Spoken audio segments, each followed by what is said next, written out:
ሰላም ጤና ይስጥልኝ አድማጭ ተመልካቾቻችን፣ ይህ በዘመድ ሳተላይት እና በፍኖተ አማራ ዩቲዩብ ቻናል የሚቀርበው የፍኖተ አማራ ዝግጅት ነው። የፍኖተ አማራ ዝግጅት አዘጋጅና አቅራቢ እኔ አንተነህ ገላይ ነኝ። ፍኖተ አማራ ዛሬ ይዤው የቀረብኩት ዝግጅት የፋኖ ትግል መሰረታዊ ምሰሶዎችን ማጽናት እፈልጋለሁ።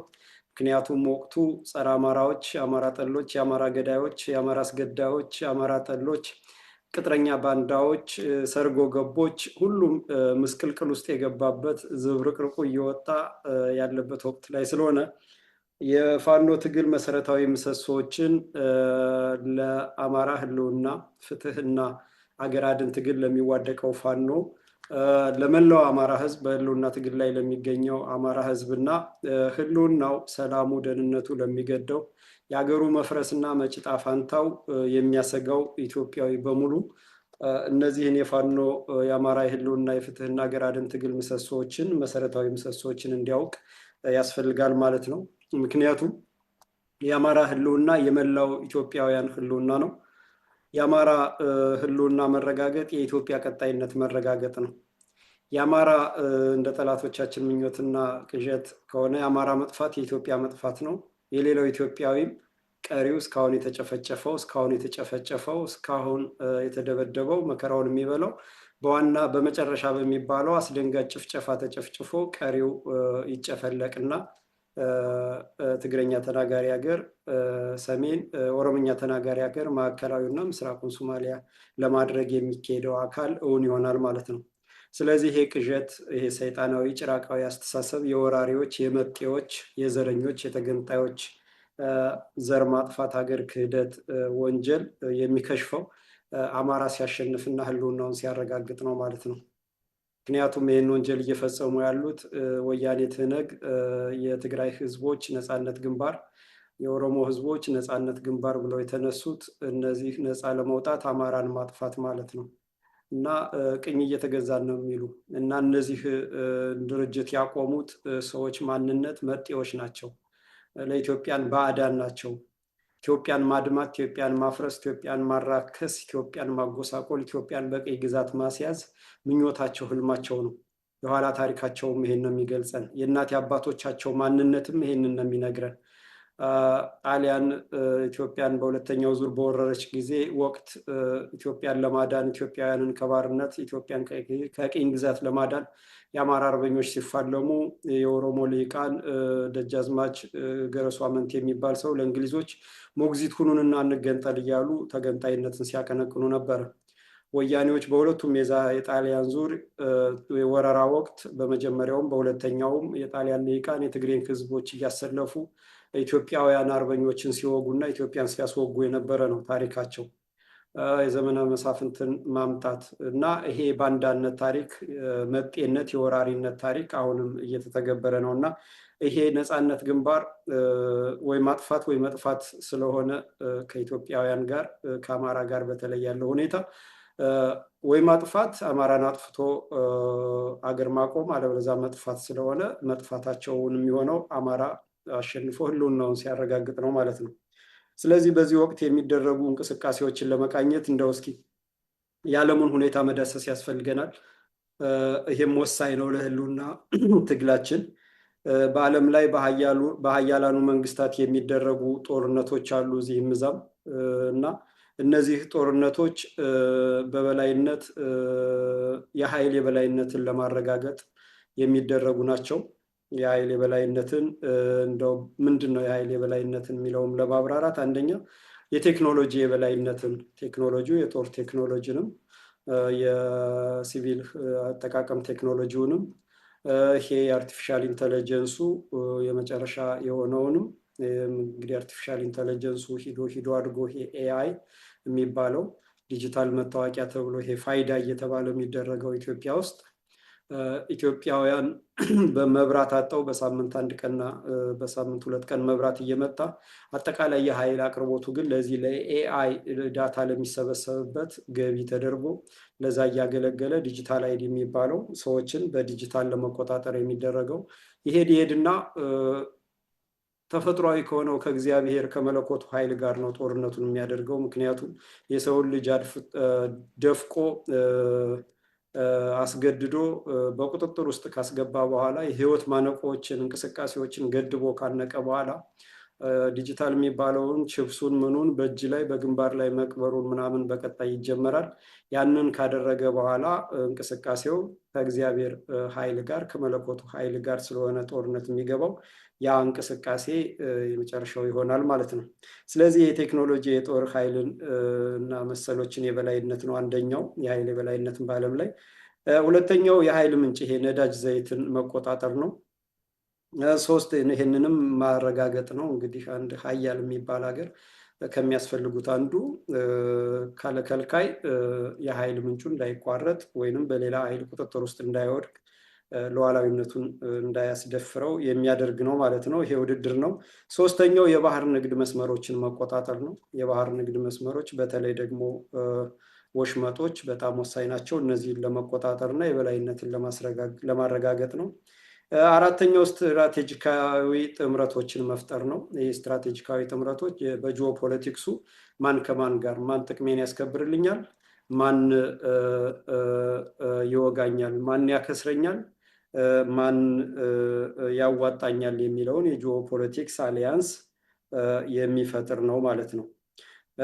በአምስተኛ ደረጃ ዓለም አቀፍ ተጽዕኖን መፍጠር ነው።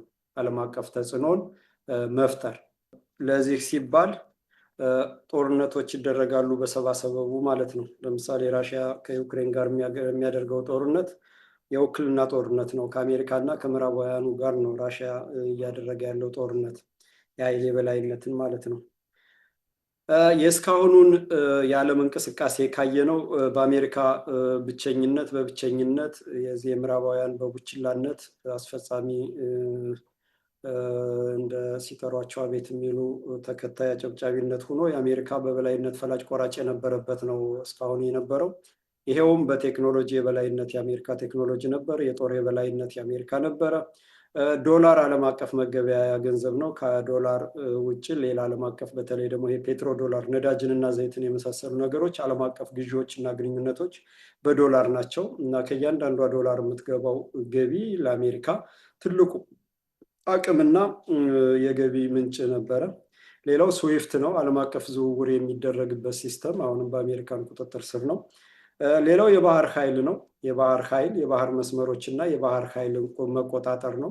የትኛውም መርከብ የትኛውም የባህር እንቅስቃሴ ከአሜሪካን ፍቃድና እውቅና ውጭ አይንቀሳቀስም ነበረ። አሁንም ሌላው የባህር ኢንሹራንስ ነው። እነዚህ ለባህር ላይ የሚንቀሳቀሱ ኢንሹራንሶች በዋናነት ኢምፔሪያሊስት ለንደን እንግሊዞች ናቸው የሚቆጣጠሩት ማለት ነው። እነዚህንም ከላይ ያሉትን በሙሉ በአሜሪካ ስም ይሁን እንጂ ከጀርባ የእንግሊዝ ሲስተም ነው ሲቆጣጠረው የነበረ ማለት ነው። ስለዚህ የአሜሪካ ጉልበት የነበረው ይሄን ሁሉ ስለተቆጣጠረች አሜሪካ የፈለገችውን ከእሷ ውጭ የተንቀሳቀሰን ማዕቀብ ትጥላለች። ማዕቀቡ እንትን የማይል ከሆነ ደግሞ ብዙ የማይሰራ ከሆነ ደግሞ በጦርነት ሂዳ ትደበድባለች ወይንም ደግሞ ታዳሽቃለች ማለት ነው። እና በዚህ መንገድ ፈላጭ ቆራጭነቷን በጉልበት አጽንታ ቆይታለች ማለት ነው። እና ያ ዘመን አሁን አክትሟል። ያ ዘመን አክትሟል።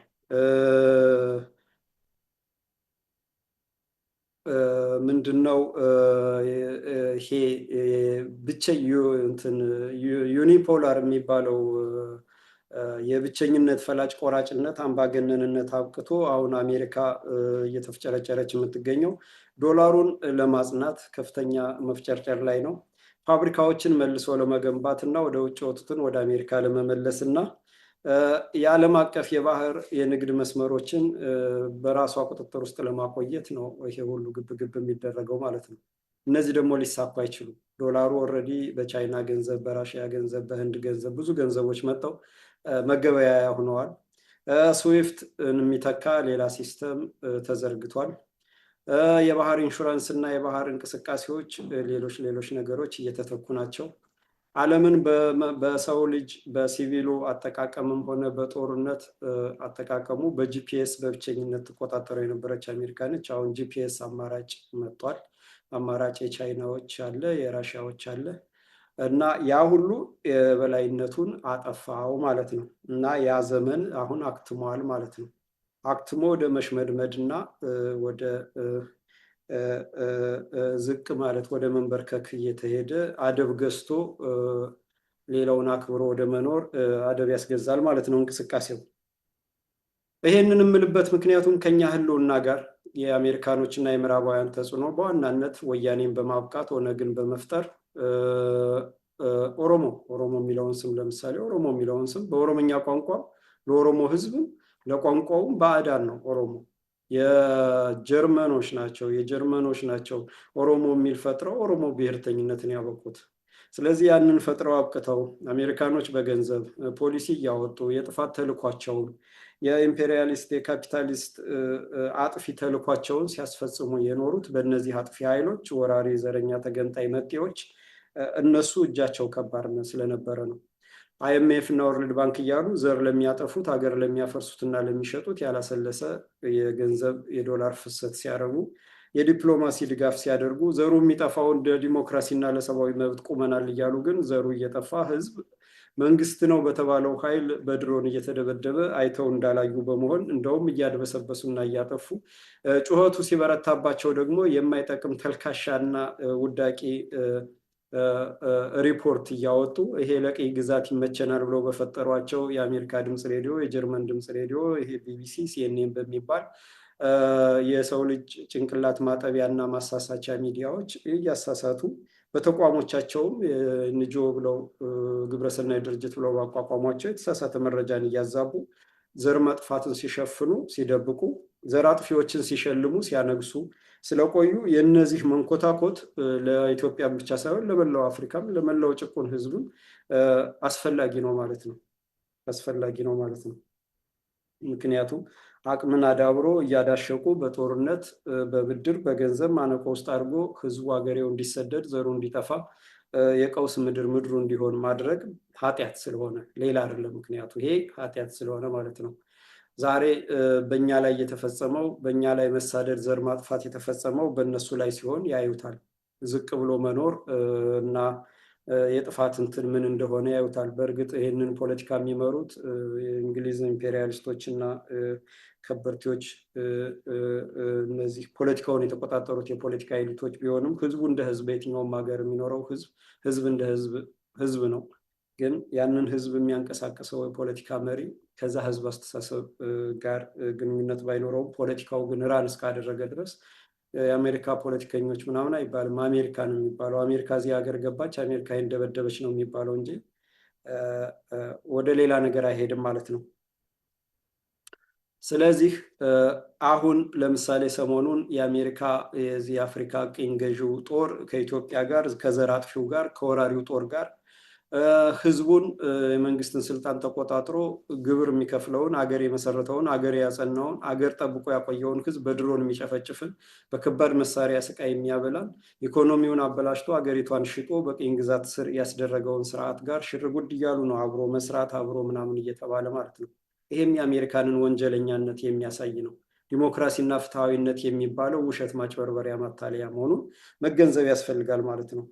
የኦሮሞማ ጦር የወያኔ ጦር ዘር አጥፊ ነው። መከላከያ አንደኛ ካለመረዳት ካለማወቅ አጥፊዎችና ሴረኞች የሚለቁትን እነዚህ ተከፋይ አክቲቪስቶችና ዩቲዩበሮች የሚያቀነቅኑትን እየሰማን ስለምንነዳ ወያኔ የሰሜን ዕዝን ገደለችው ጨፈጨፈችዋል። የሰሜን ዕዝም ሆነ የደቡብ ዕዝ ወያኔ ስታቆመው የትግራይንና የኦሮሞን በአማራ መቃብርና አጽመ ርስት ላይ አገር ለመመስረት ያስችላል የተባለ ኃይል ነው እና የራሷን ኃይል ለፖለቲካ ጥቅም ብላ እዛ ሲያገለግል የኖረን ባንዳ ከሃዲ የአማራም ሆነ ሌላው ፈጀችው ትበለው ነው የሚባለው። ለኢትዮጵያ ወይንም ደግሞ ለአማራ አልቆመም።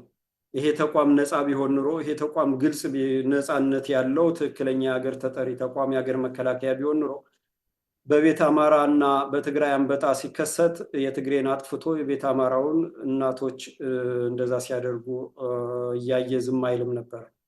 እናቶች ወጣው በነጠላና በጋቢ ሲያራግቡ አንበጣ ወራሪ አንበጣን ለማጥፋት እያየ ዝም አይልም ነበር። ስለዚህ የወያኔና የኦሮሞማ ወራሪ ተገንጣዮች ጦር እንጂ የኢትዮጵያ መከላከያ አይደለም ማለት ነው እና ይሄ ጦር አሁንም ከአሜሪካኖች ጋር ሽርጉድ እያለ ነው ማለት ነው።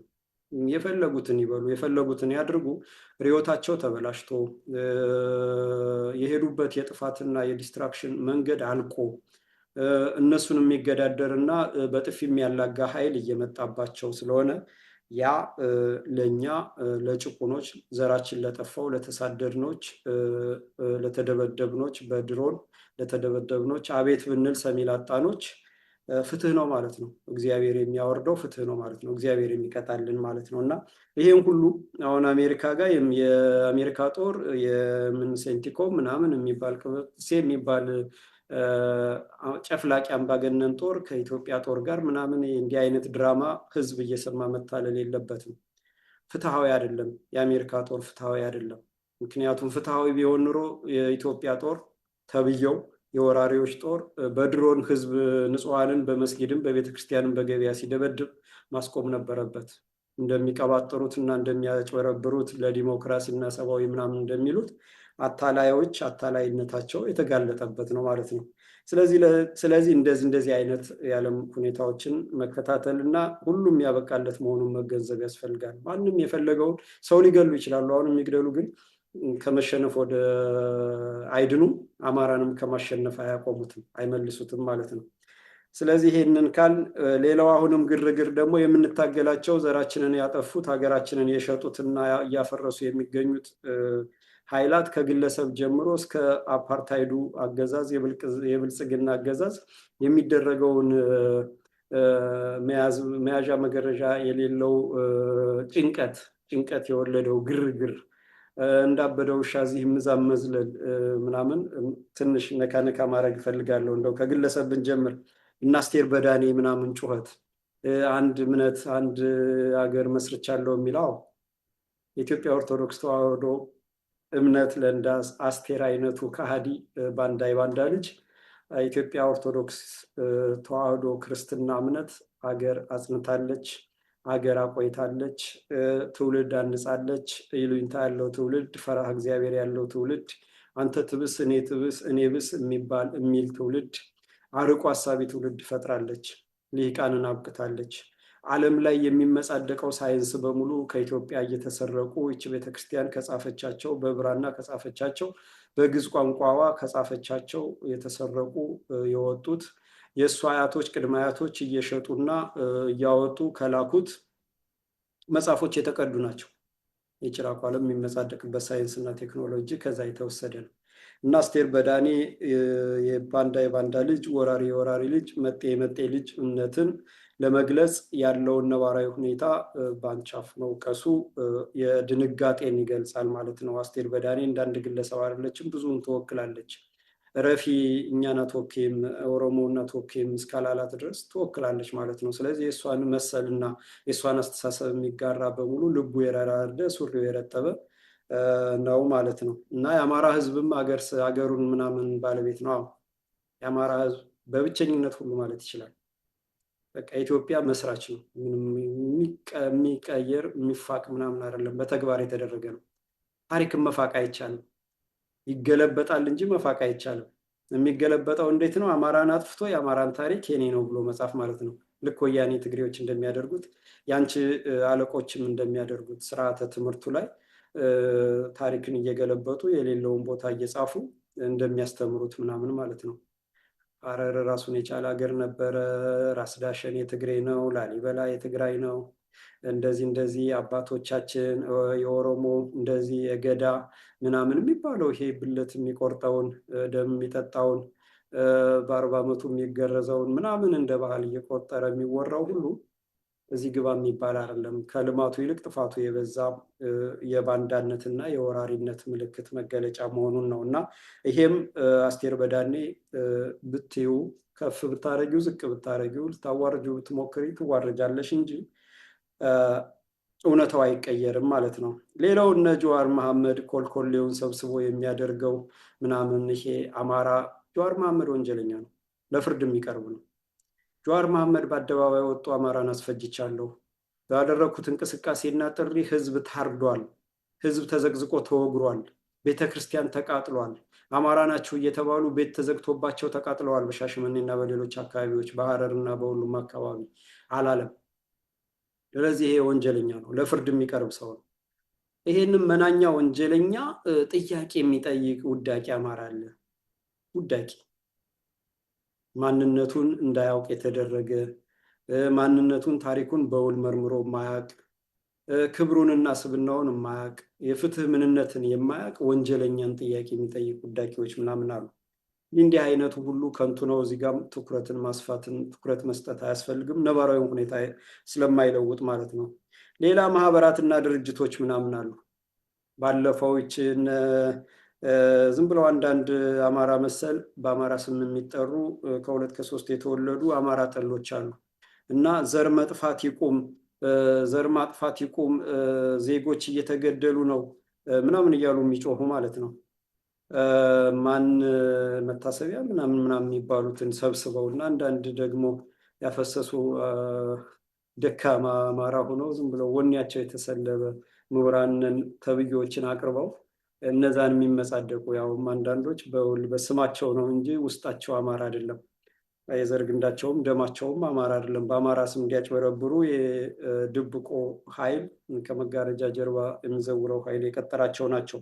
እነሱን እየሰበሰቡ እንዲጮሁ ማድረግ የአፓርታይዱ ብልጽግና መንግስት ትወና ምክክር ምናምን ራሱ መካሪ መርጦ ራሱ የሚመክርበትን ወሬ አስቀምጦ ከዛ ቡችሎችን ሰብስቦ 4000 ቡችላ ጨብጫቢ ሰብስቦ እየመከርን ነው የሚል ድራማ። ይህን ሁሉ ይሄ ድብቁ ኃይል አለ ከጀርባ የሚዘውረው። ይሄን አርጉ ይሄን አርጉ ይሄን አርጉ። ያ ሁሉ የአማራ ትግል የወለደው ነው። የፋኖ ትግል የደረሰበት የወለደው ነው እና ወያኔ ጽምዶ ብሎ መምጣት ከፋኖ ጋር አጋር ነን ማለት ወያኔ ከፋኖ ጋር አጋር ለመሆን ስብናው አይፈቅድም። የትግሬ ህዝብ መሆን ይችላል። የትግሬ ህዝብ እንደ ህዝብ መሆን ይችላል። ወያኔንም ማስገድዶ ማስደረግ ይችላል፣ አጋር ማስደረግ። ግን ያንን ለማድረግ ምንድን ነው የሚደረገው? መጀመሪያ የወረረውን የአማራ አጽመ ርስት ለቆ መውጣት፣ በአደባባይ ለቆ መውጣት። ሁለተኛ ያጠፋውን ዘር ማጥፋት፣ ክህደት፣ ቀውስ በሙሉ ዘረፋ በሙሉ ካሳ ለመካስ ድንጋይ ተሸክሞ ተንበርክኮ ይቅርታ መጠየቅ። ወያኔ በሙሉ የወያኔ መስራችና የወያኔ አመራር እና አስፈጻሚና ተላላኪ በሙሉ ድንጋይ ተሸክሞ አማራ ህዝብ ስር ተንበርክኮ ይቅርታ መጠየቅ። ከዛ በኋላ ፍትህ የሚሰፍነውና ካሳ የሚካስ ፍትህ እንደሚሰፍን ካሳ እንደሚክስ ተማምኖ አብሮ ወራሪውን የኦሮሞማ ብልጽግና መታገል ይቻላል። እንደዚህ ከሆነ ይቻላል። ቤተ አማራን ከአምባላጌ ጀምሮ እስከ መሆኒ ምናምን ድረስ የወረረው ቅጥረኛ ባንዳ የፋኖ መሪዎችን እያታለለ የወረረው ወሮ ከፋኖ ጋር አንድ ነኝ የሚባል ይሄ ወያኔ ማንም አያምንም። ወያኔን ማንም አያምንም። ወያኔን ኦነግን ምናምን እነዚህ ነጅዋር ማንም አያምንም። ታሪካቸው ያንን አይደለም የሚነግረን።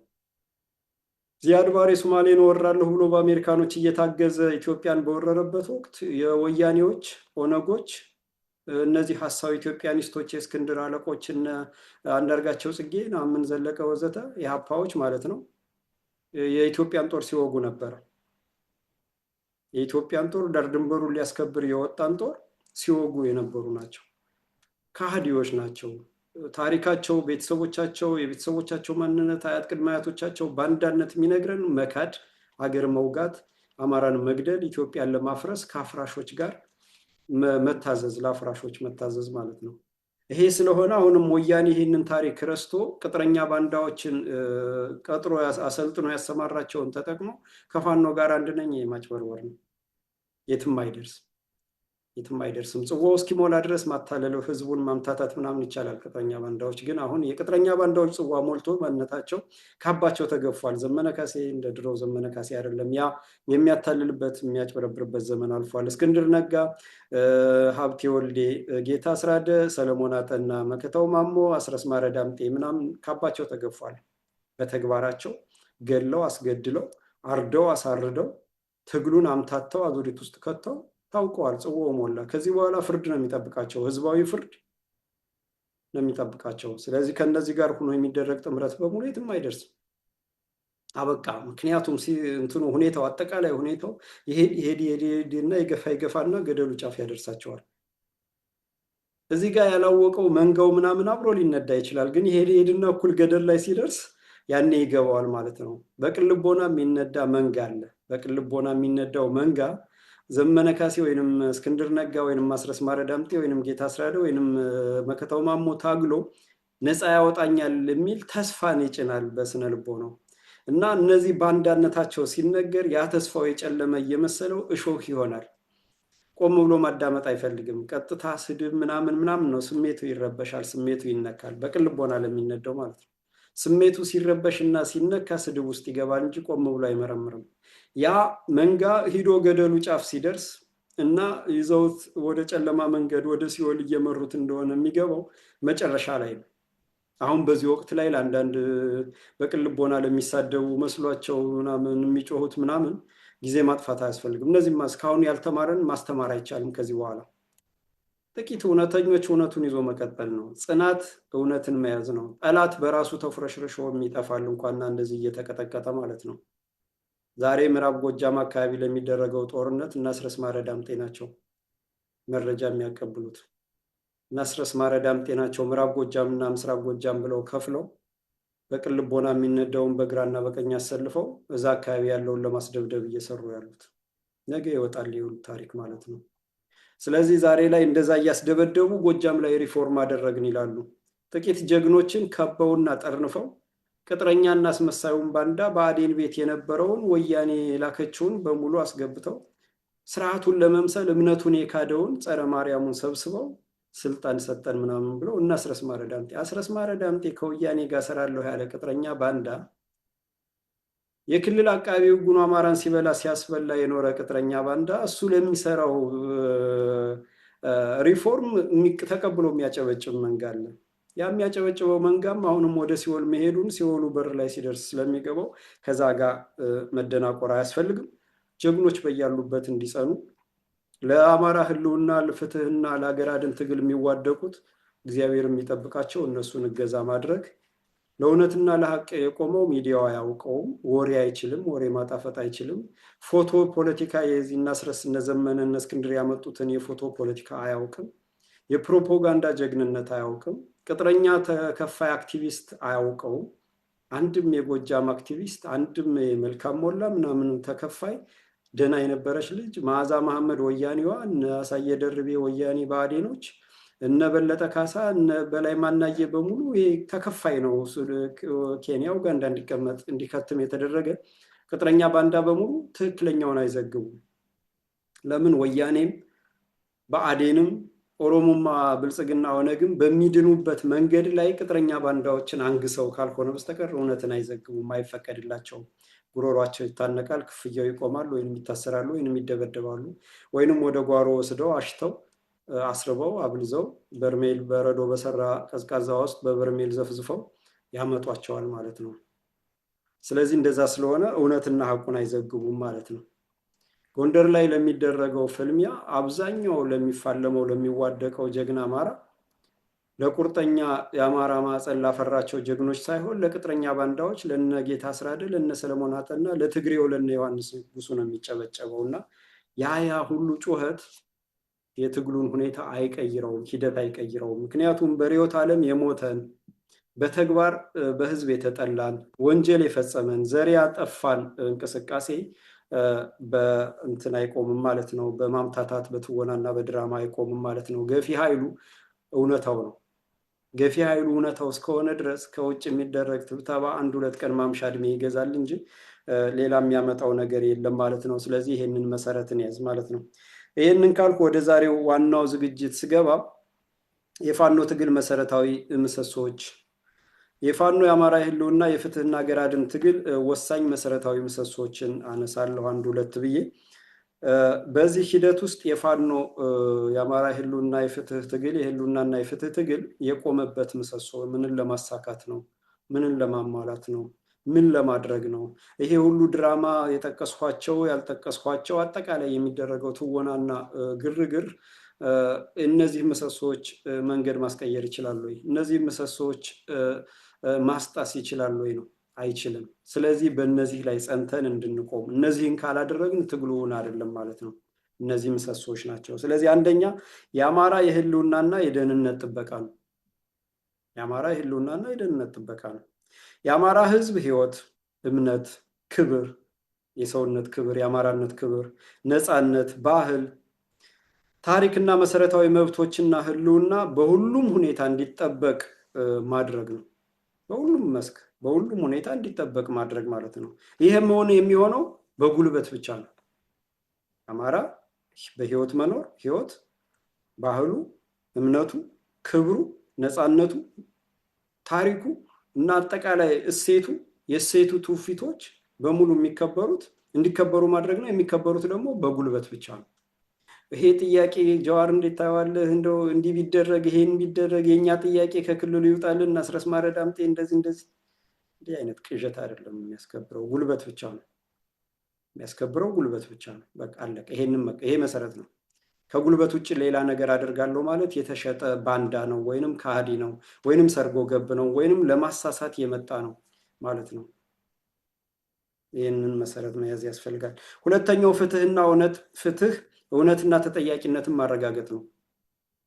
ፍትህ እውነትና ተጠያቂነትን ማረጋገጥ ነው። ስንት ሺህ ህዝብ ያስጨረሰውን ጀዋር መሐመድን ለአማራ ትግል ጥያቄ መጠየቅ ምናምን የትኛውም አማራ አይወክልም።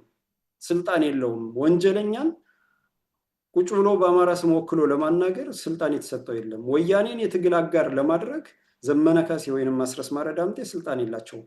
አይደለም እነሱ ቅጥረኛ ባንዳዎች ይቅሩና እኔ እንደዚህ እየተናገርኩ እውነቱን እየተናገርኩ ያለሁት ስልጣን የለኝም። ትግሉን መታገልና ለሞቱት፣ ለቆሰሉት፣ ለወደቁት፣ ለተሰዉት፣ ለተካዱት ፍትህ ማስፈን ነው ያለብኝ ኃላፊነት ያለብኝ አደራ እንጂ በሞቱት ቦታ፣ በደሙት ቦታ፣ በቆሰሉት ቦታ፣ በተዘረፉት ቦታ፣ በተፈናቀሉት ቦታ፣ ስቃይና በደል በተፈጸመባቸው ቦታ ቆሜ ይቅር ማለት ስልጣን የለኝም። ይሄ መታወቅ አለበት። ስለዚህ ያንን ፍትህ ማስፈን አለብን ማለት ነው። የአማራን ዘር ማጥፋት፣ ማጽዳት፣ ማሳደድ፣ መዝረፍ፣ ማፈናቀልና አጠቃላይ ሰብአዊ መብት ጥሰቶች ላይ የተፈጸመውን እውነት ለዓለም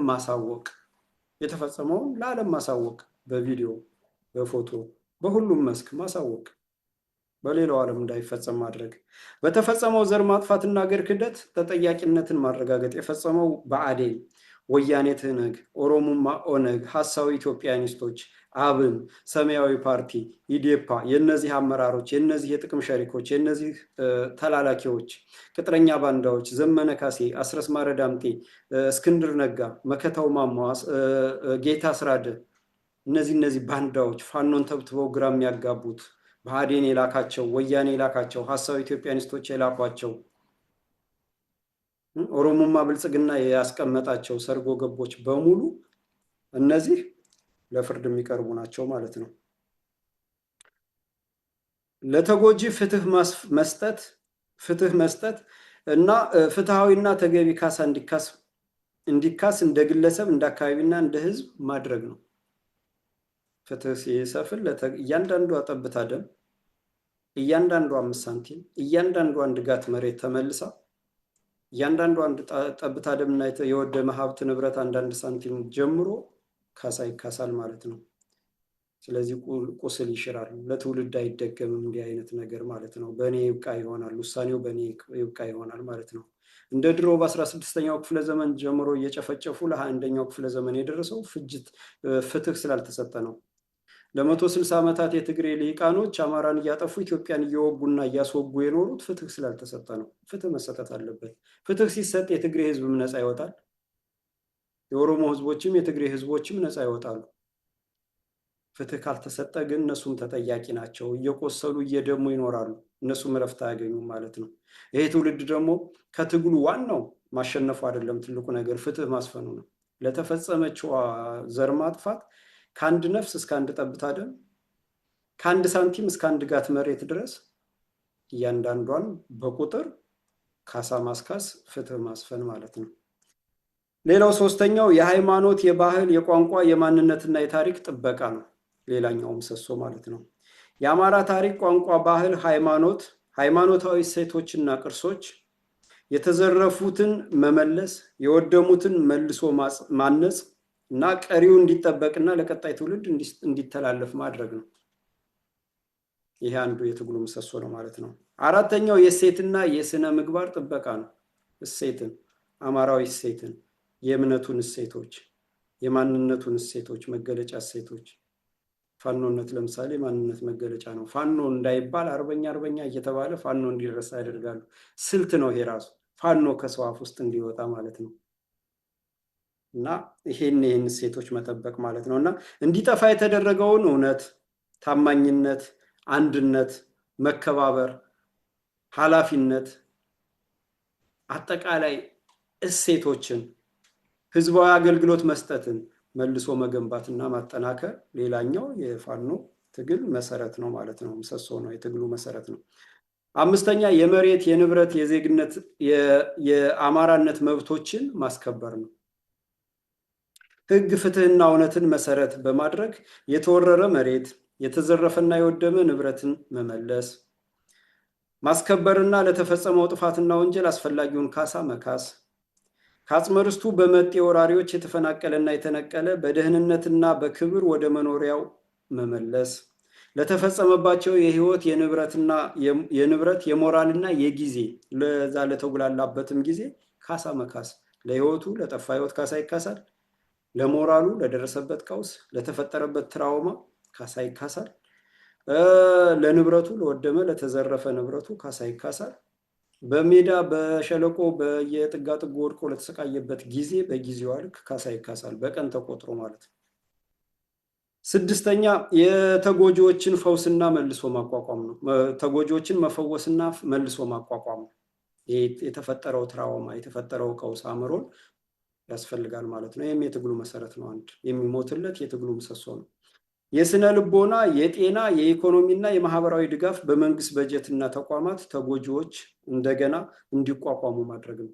ተጎጂው አማራ በሙሉ በየትኛውም ቦታ የተፈናቀለ የሞተ ካሳ ይካሳል። ቤተሰቡ የተፈናቀለ ለደረሰበት ንብረት ውድመት፣ ላሳለፈው የምስቅልቅል ጊዜ፣ አእምሮ ውስጥ ለተፈጠረ ትራውማ፣ ለሞራሉ ለስብናውና ለክብሩ ካሳ ይካሳል ማለት ነው። ይህንን ማስደረግ ሌላኛው የትግሉ ዋና ምሰሶ ነው።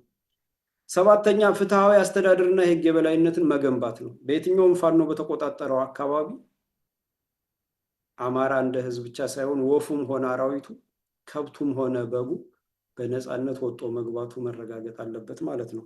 ይህ ምን ማለት ነው? ግልጽ፣ ተጠያቂና ለህዝብ የሚሰራ አመራርን ከውስጥ ማውጣትና ማጠናከርን እዛ ቦታ ላይ ያስፈልጋል ማለት ነው። ሁሉም በሰላም ይወጣ ይገባ ዘንድ ደህንነቱ ይጠበቅ ዘንድ ማለት ነው። የህግ የበላይነትን ማስፈን፣ በህግና በደንብ ማስተዳደር ማለት ነው። ነፃነትን እኩል ለአማራ ብቻ ሳይሆን ለመላው ኢትዮጵያውያን ማጎናጸፍ ማለት ነው። ስምንተኛ ኢኮኖሚያዊ መልሶ ግንባታና ልማት ያስፈልጋል። በየትኛውም አካባቢ የተጎዱ አካባቢዎችን በመንግስት ወጪ መልሶ መገንባት አለ። በፖለቲካ ውሳኔ ከስራ የተገለለውን ወጣት በስራ ፈጠራ፣ በግብርና፣ በኢንዱስትሪ፣ በትምህርትና በጤና በማጠናከር የሀገሩ ባለቤትና ተረካቢ ትውልድ ማድረግ። በአማራነቱ ከትምህርት ቤት ተባሮ፣ ከዩኒቨርሲቲ ተባሮ፣ ከስራ ተነቅሎ ስራ አጥ ተደርጎ ለደረሰበት የሞራል ለደረሰበት ክብር፣ ለተነካ ክብሩ፣ ለደረሰበት የሞራል ጉዳት፣ ለተነካው ክብሩ፣ በዜግነት ደረጃ ለተገፋው፣ ለጠፋው ጊዜ፣ ላለፈበት ምስቅልቅል በሙሉ ካሳ ይከሳል ማለት ነው። እያንዳንዱ የአማራ ወጣት ይከሳል። የሞተም ቢሆን ለቤተሰቡ ካሳ እንዲካስ ይደረጋል ማለት ነው። ይህ ሁሉ መታወቅ አለበት። ሌላው በአንድነት በትብብርና በአገልጋይነት ላይ መመስረትን ማጽናት ነው።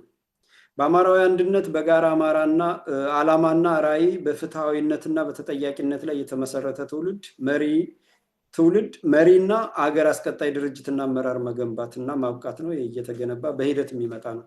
የትግሉ ሂደቱ ራሱ ጠብቆ የሚፈጥረው ነው። አማራ አንድ አይደለም ፋኖ መሪ የለውም ሲሉ ነበር ጸረ አማራዎች፣ ወያኔ፣ አሜሪካ፣ ብአዴን፣ ኦሮሙማ፣ ሀሳዊ ኢትዮጵያኒስቶች፣ ከሃዲ ቅጥረኛ ባንዳዎች እነመሳይ አማራ ጠሎች እነመሳይ መኮንን፣ ሁሉም ይሄ ተከፋይ አክቲቪስት ሁሉ ፋኖ አንድ አይደለም የሚይዙት እጀት አጣው ነበር። ያኔ ጠላት እየተመታ ስለሆነ ጸረ አማራነት እየከሸፈ ስለሆነ እንደ ርዕዮተ ዓለም የሰረጸው ጸረ አማራነት እንደ ርዕዮተ ዓለም የሚያግባባቸው የአማራ ጠሎችና የጸረ አማራዎች መግባቢያ ርዕዮተ ዓለም ጸረ አማራነት እየተመታና እየተነቀለ ስለሆነ ተደናብረውና ደንግጠው ፋኖ አንድ አይደለም መሪ የለውም ድርጅት የለውም ሲባል ነው። ድርጅት ሲፈጠርና መሪ ሲፈጠር እንዴት አድርገው አምጥተው ከወያኔ ጋር እንሰራለን ከኦነግ ጋር እንሰራለን ብለው አብይ አህመድን ነጥለው አወጡት እንደግለሰብ። አብይ አህመድ የጭራቁ ኦሮሞማ ወራሪ ስርዓት አንድ መሪ ነው። አብይ አህመድ ቢሞት 1 ሚሊዮን አብይ አህመድ መተካት ይችላል። ደብረጽዮን ቢሞት ማት ወያኔ ማት ደብረጽዮን አለው። ኦሮሞማ ብልጽግና ኦነግ ማት አብይ አህመድ አለው። ማት ጀዋር አለው። ብአዴን ማት ከሃዲ ጥቁር አማራ አለው። በብአዴን የሚተካ እና ግለሰብ ሲያደርጉት የትግሉን መጨረሻ እየነገሩ ነው። አብይ አህመድ ዞር ሲል ሲስተሙ ይቀጥላል ማለት ነው። ህዝቡ አብይ አህመድ ስለተነቀለ ለውጥ መጣ ብሎ እንዲቀበል ቀድሞ አእምሮውን እያዘጋጁት ነው። እና አስረስ ማረ ዳምጤ በየቀኑ አብይ አህመድ ሲሉ ህዝቡን አእምሮ እየቃኙት ነው። አብይ አህመድ ነቀል ነው ወይ አብይ አህመድ ፈረጠጠ ከዛ ስልጣኑን ያዝ ነው ይባላል። እነ ጀዋር ይመጣሉ፣ ወያኔዎች ይመጣሉ፣ ምናምን ይመጣና አማራ ይካዳል መልሶ ማለት ነው። ሲስተሙ ይቀጥላል። ጸረ አማራነት ርዕዮተ ዓለም የሆነው ጸረ አማራነት ይቀጥላል ማለት ነው። በጸረ አማራነት የሚግባቡት በቅጥረኛ ባንዳ ከሃዲዎች አማራ ትግል ተጠልፎ በጸረ አማራነት የሚግባቡት ኃይሎች መልሰው ስልጣኑን ይቆጣጠሩታል ማለት ነው። ስለዚህ እንኳን ፍትህ ሊፈጸም በወንጀል ሊጠየቁ ቀርቶ አማራ መጥፋቱ ተጠናክሮ ይቀጥልና ከምድረ ገጽ ይጠፋል ማለት ነው። የአካሄድ ይቆማል ማለት ነው። ይቆማል። ይሄንን መረዳት ያስፈልጋል ማለት ነው። ስለዚህ በአንድነት በትብብርና በአገልጋይነት ላይ መመስረት ነው። በአማራዊ አንድነት በጋራ ዓላማና ራዕይ በፍትሃዊነትና በተጠያቂነት ላይ የተመሰረተ ትውልድ መሪና አገር አስቀጣይ ድርጅትን ማብቃት ያስፈልጋል። ስለዚህ ይሄ አንድ ይሁን ሲባል የነበረው ሂደት አጭበርባሪ ውሸት እንደሆነ ዛሬ መረዳት አለብን። ትላንትና ቀድመን ስንናገር የተረዳ የለም። አንድ ይሁን እያሉ ያሉት ትግሉ ሂደቱን ጠብቆ እንዳይሄድና መደረግ ያለበት ሳይደረግ በአፍጢሙ ቶሎ እንዲደፋ እነሱ የሚፈልጓቸው ቅጥረኛ ባንዳዎች በፎቶ የጀገኑትና በፕሮፓጋንዳ አርበኛ የተደረጉት ሰዎች ከፊት መጥተው ድርጅት ፈጥረው ጠምዝዘው ጠላቶቻችን የምንታገላቸው ኪስ ውስጥ ለማስገባት ሲባል አንዲሁን ድርጅት ይፍጠር ሲባል ነበር። ሻለቃ ዳዊት ምናምን ሁሉ እየተነሳ ባንዳው የባንዳ ልጅ ሁሉ እየተነሳ አንድነት የለም ፋኖ መሪ የለውም ድርጅት የለውም ሲል ነበረ። ጃርሶ ብሩ ዮናስ ብሩ እና ያ ሁሉ ሲጮህ የነበረው ኃይል ጠልፎ ለመጣል ነበረ ማለት ነው። ምክንያቱም ትግሉ መሬት በቀል ነው፣ ህዝባዊ ነው፣ ሂደቱን ጠብቆ ነው የሚሄደው። ሁሉም ሂደት አለው። መጀመሪያ ወራሪዎችን አደብ ማስገዛት፣ ወራሪዎችን አጥፍቶ አደብ ማስገዛት፣ ከዛ በኋላ ወራሪዎች አደብ ሲገዙ ከአካባቢው ሲነቀል ይቺ አማራ ክልል ያሏት 4 ክፍለ ሀገር ነፃ ስትወጣ አድማሱን ሲያሰፋ ትግሉ እየተናበበ በትግል እየተፈተነ የመጣው በጓዶቹ በታጋይ ፋኖች እየተመረጠ በጀግንነቱ በርህራሄው በአመራር ብቃቱ በጠላት ላይ ባለው ቁርጠኝነት ጀግንነት ባዋጊ ስልቱ እየተፈተሸ የመጣው ለመሪነት ይታጫል ማለት ነው። እንደዛ እየሆነን የሚሄድ እንጂ አንድ ይሁን ብለው ቅጥረኛ ባንዳዎችን ወያኔ ያሳደጋቸውን አስረስ ማረ ዳምጤን እስክንድር ነጋን ፈረንጅ መልምሎ ያሰለጠነውን ጸረ አማራ እስክንድር ነጋ አማራ የለም የሚለውን ሰርጎ ገብ መሪ አድርገው ለማምጣት ተደረገ። ያ አሁን ላይ ሆናችሁ እንድትፈትሹት እንድታስቡ ትፈልጋለሁ ስተት መሆኑ። ስለዚህ አሁንም አንድነቱ ድርጅት መፍጠሩ መሪ ማብቃቱ በሂደት ነው የሚመጣው እየተፈተነ ሌባው አጭበርባሪው ከሃዲው ብአዴን የላከው ሴት የሚደፍረው የሚያግተው ኬላ ዘርግቶ የሚዘርፈው ሰው እያገተ ገንዘብ የሚጠይቀው ማታ ጭንብል አድርጎ የሚዘርፈው ምናምን በሙሉ እየተበጠረ ይወጣል ማለት ነው። እየተበጠረ ከወጣ በኋላ ንጹሆች ይተዋወቃሉ ማለት ነው። ጀግኖች ይተዋወቃሉ። አሁን አስረስ ማረ ዳምጤ ምርኮኛ ስቦ ማስከዳት እያሉ የከተቱት በሙሉ ሲቅበዘበዝ ይገኛል፣ ይወጣል ማለት ነው። ያ ሁሉ ከወጣ በኋላ እነሱ የሰሩት መዋቅር በሙሉ ይፈርሳል ማለት ነው። የአስረስ ኔትወርክ በሙሉ ምርመራ ውስጥ ይገባል። አስረስ ማረ ዳምጤ የዘረጉት ኔትወርክ፣ እነ ዮሐንስ ንጉሱ የዘረጉት ኔትወርክ፣ እነ ጌታ አስራደ የዘረጉት ኔትወርክ፣ እነ እስክንድር ነጋ የዘረጋው ኔትወርክ፣ የነ መከተው ማሞ ኔትወርክ በሙሉ ይነሳና ጥያቄ ምልክት ውስጥ ይገባል ማለት ነው። ቢቆጠር 100 አይሞላም ይሄ ኔትወርክ ቅጥረኛ ባንዳው በሙሉ ማለት ነው።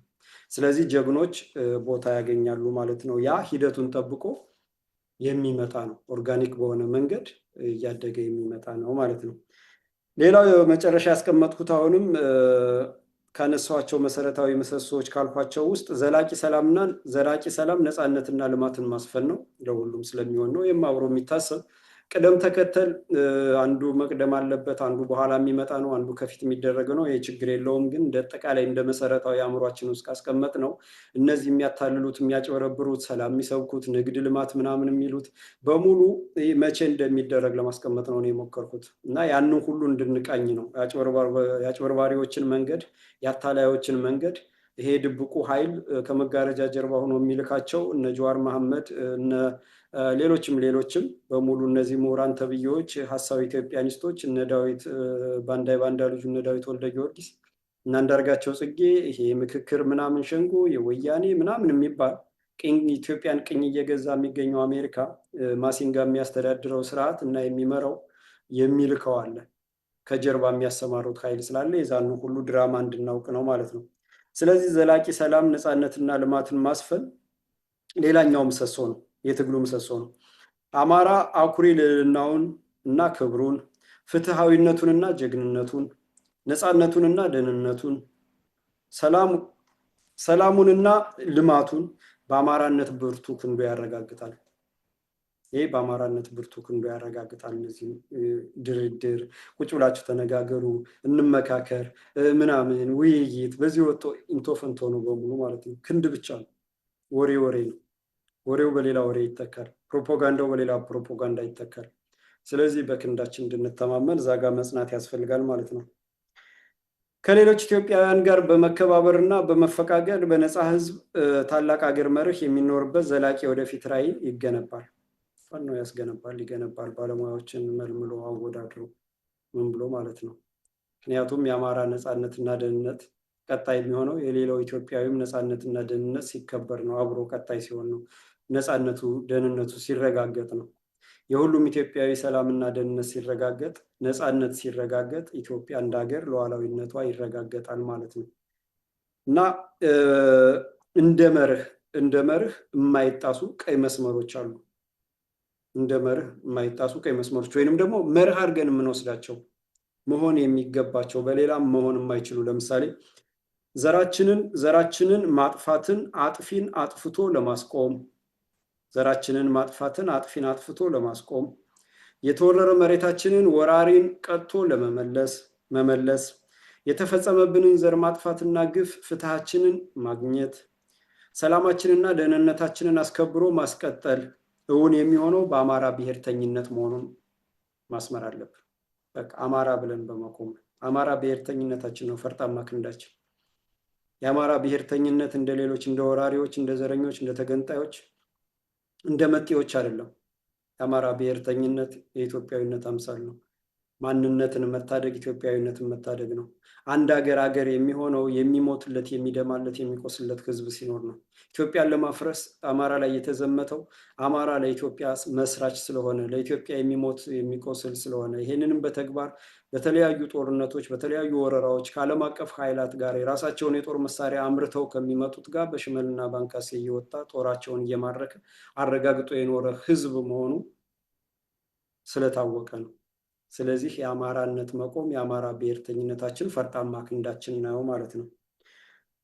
ሌላው መርህ አሁንም ማንነታችንን፣ እምነታችንን፣ ባህላችንን፣ ታሪካችንን፣ ቅርሳችንን፣ የሴቶቻችን ትውፊቶችን በእውነትና በህግ ማጽናትና ለትውልድ ቀጣይነቱን ማረጋገጥ ነው። በእውነትና በህግ ነው።